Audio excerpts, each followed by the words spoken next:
नमस्कार, कैसे हैं आप सभी लोग। सत्ता में एक बार फिर से आपका स्वागत है। शुरुआत सत्ते पे सत्ता, यानी 7 खबरें, दिलचस्प जानकारियां एक साथ। लेकिन पहले आपको बंगाल के उस अग्निपथ पर लेकर चलेंगे जो छठे चरण के चुनाव से पहले रक्त रंजित है, जिसमें एक महिला की हत्या वाले दाग हैं, जलते घर हैं, टीएमसी बनाम बीजेपी वाली सियासी चिंगारियां हैं, जिसका गवाह बना है नंदीग्राम। आज ये भी पूछेंगे, चुनाव तो पूरे देश में है, लेकिन बार बार बंगाल ही क्यों चल रहा है। फिर आपको प्रधानमंत्री मोदी और सोनिया गांधी के बीच चले शब्दबाण भी दिखाएंगे। आज पीएम ने कहा कांग्रेस ने सत्ता के लिए देश को बांट दिया है। इसका जवाब सोनिया गांधी ने वीडियो से दिया है और कहा है कि यह लोकतंत्र और संविधान बचाने का चुनाव है। स्वाति मालीवाल केस में माता पिता से पूछताछ पर अरविंद केजरीवाल ने दिल्ली पुलिस की जांच पर सवाल उठा दिए। उन्होंने कहा है कि बीजेपी की लड़ाई अरविंद केजरीवाल से है, लेकिन परेशान किया जा रहा है उनके बुजुर्ग माता पिता को। भगवान सब कुछ देख रहा है। एक बड़ी खबर कर्नाटक से भी है।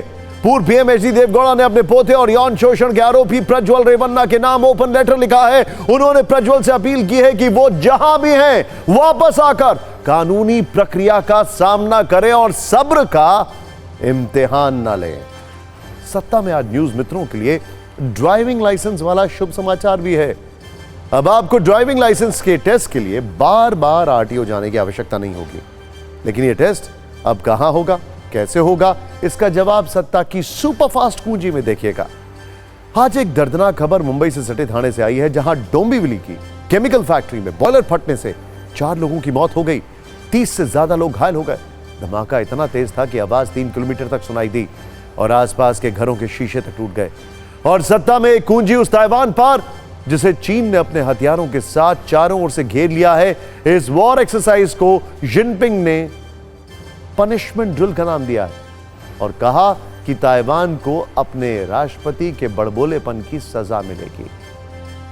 लेकिन सत्ता की शुरुआत कर रहे हैं आज पश्चिम बंगाल की राजनीतिक खबरों से, जिसमें आज बहुत आग है। इस आग की लपटों में इतनी तीव्रता है कि एक पूरा का पूरा लोकसभा क्षेत्र इस आग में झुलस रहा है। नेताओं के बयान इस आग को और हवा दे रहे हैं। बीजेपी के एक महिला कार्यकर्ता की मौत हो चुकी है, 8 से ज्यादा घायल हैं। अब सियासत इस आग पर वोटों वाली रोटियां सेक रही है। पश्चिम बंगाल से जो आज तस्वीरें सामने आई, उसमें जलते हुए घर, जलती हुई दुकानें, नुकीले पत्थर से हुई पत्थरबाजी, अंधाधुंध चली लाठियां और पुलिस की नाकेबंदी की तस्वीरें हैं। और ये उसी नंदीग्राम में हुआ है जहां सिर्फ 36 घंटे बाद यानी शनिवार को वोट डाले जाने वाले हैं। देख रहे हैं आप, ध्यान से देखिए इसको।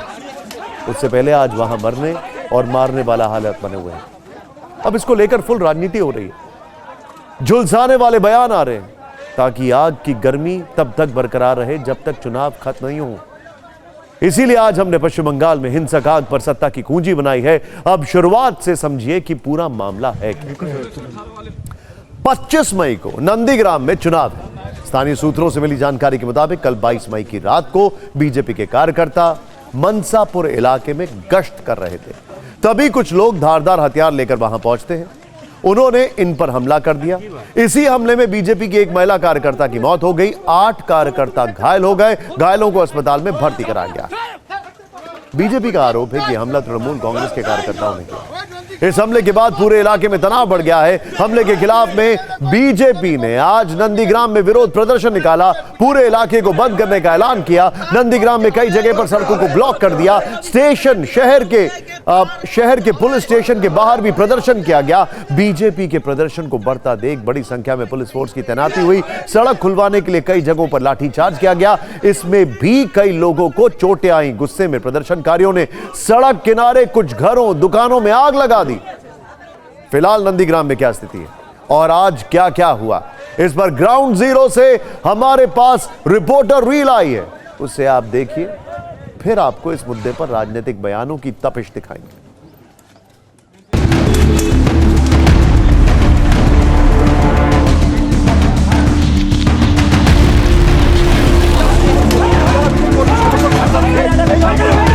वोट की 48 घंटा पहले पश्चिम बंगाल के नंदीग्राम एक बार फिर से सुर्खियों पर। बुधवार देर रात को टीएमसी और बीजेपी वर्कर के बीच झड़प के बाद एक बीजेपी महिला कार्यकर्ता की जान चली गई है, जिसके बाद से नंदीग्राम में तनाव बना हुआ है। सुबह से बीजेपी कार्यकर्ता लोग विरोध में शामिल हुए, रास्ता रोका गया, आगजनी की घटना घटी।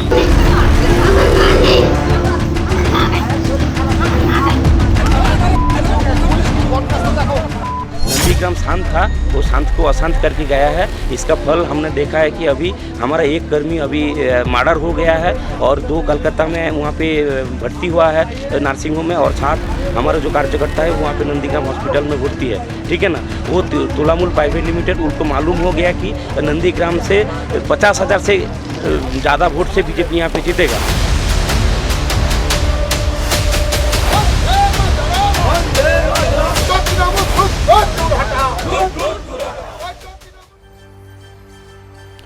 हिंसा की इन घटनाओं के बाद बीजेपी का दावा है कि टीएमसी इस पूरे इलाके में डर का माहौल पैदा करना चाहती है। वो चाहती है कि लोग वोट देने के लिए घरों से ना निकलें। टीएमसी का कहना है कि ये बीजेपी की आपसी लड़ाई है, वो सिर्फ बंगाल को बदनाम करना चाहती है।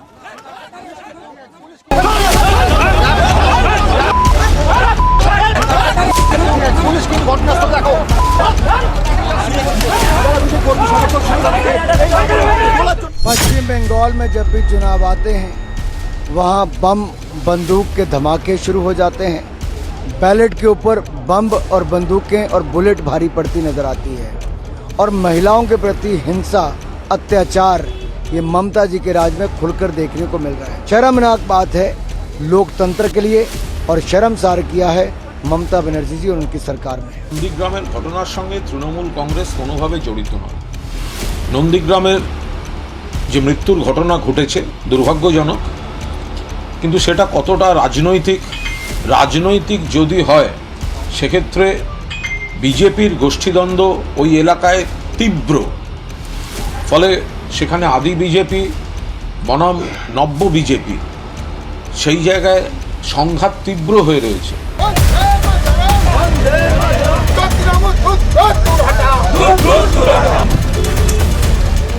पूरी तरीके से टीएमसी की जालसाजी है, टीएमसी की करतूत है। वो चाहते हैं कि बंगाल में नंदीग्राम में तमलुक में भय का वातावरण बना रहे, जिससे जो वोटर्स है वो वोटर देने के लिए नहीं निकले। सब जानते हैं नंदीग्राम में जिधर में ये घटना हुआ वो है शुभेंदु अधिकारी का स्ट्रॉन्ग होल्ड और बीजेपी का स्ट्रॉन्ग होल्ड, बहुत बड़ा स्ट्रॉन्ग होल्ड। पुलिस और इलेक्शन कमीशन अभी है, वो लोग इन्वेस्टिगेशन करके जांच करके देखेंगे पीछे कौन है। उधर में जाके ऐसा घटना बीजेपी कर सकता है। दुख की बात है, और ये तो खून संतरास का ये सरकार है, पार्टी भी वैसे ही है और ये अडॉप्ट किया है कम्युनिस्ट से, तो यहाँ से ये लोग नहीं निकाल पा रहा है।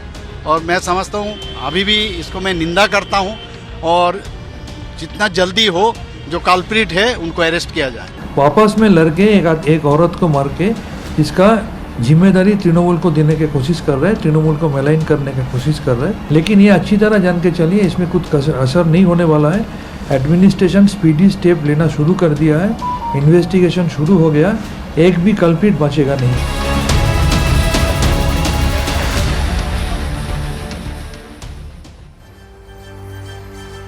पश्चिम बंगाल के चुनाव में जिस तरह की हिंसा होती है उसे अब रूटीन मान लिया गया है, मानो हिंसा भी चुनाव से जुड़ा कोई कार्यक्रम हो। चुनावों में जितनी हिंसा पूरे देश में नहीं होती उससे कहीं गुना ज्यादा हिंसा अकेले बंगाल में होती है। 2019 के लोकसभा चुनाव में पश्चिम बंगाल में हिंसा की कुल 693 घटनाएं हुई थी, जिनमें 11 लोगों की मौत हो गई थी। इससे पहले 2014 में पश्चिम बंगाल में चुनावी हिंसा में 16 लोगों की मौत हो गई थी।